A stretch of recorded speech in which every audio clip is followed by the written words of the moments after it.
এই সেই বিখ্যাত উরি ক্ষেত আমাদের রাসায়নিক দেওয়া হচ্ছে।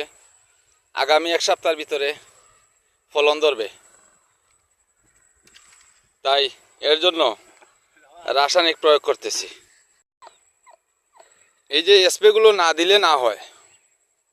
কৃষিক্ষেত্রের মূল উৎপন্ন হইল কি 2 দিন 4 দিন পর পর রাসায়নিক মুক্ত এবং বিষ প্রয়োগ করা লাগবে, জীবাণুমুক্ত করা লাগবে। এই সেই উরি ক্ষেত, লাল উরি, কালো উরি, হলুদ উরি পাবেন আপনারা। বিখ্যাত সবজি ক্ষেত, আপনারা আর বেশি দিন নয়, কয়েকদিনের ভিতরে আপনারা পেয়ে যাবেন। এই যে দেখুন,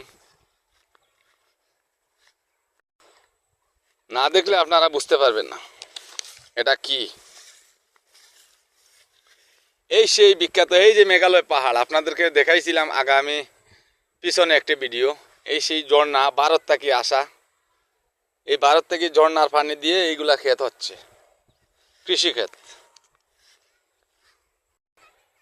প্রতিদিন ভিটামিন মারতে হয় এবং কীটনাশক প্রয়োগ করতে হয়।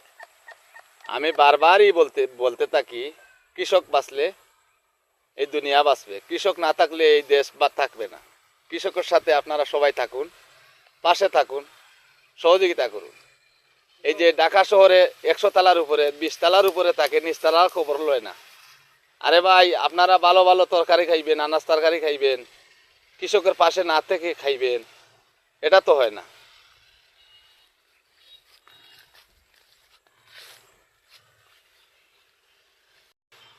কিছু পাইতে হলে কিছু দিতে হবে।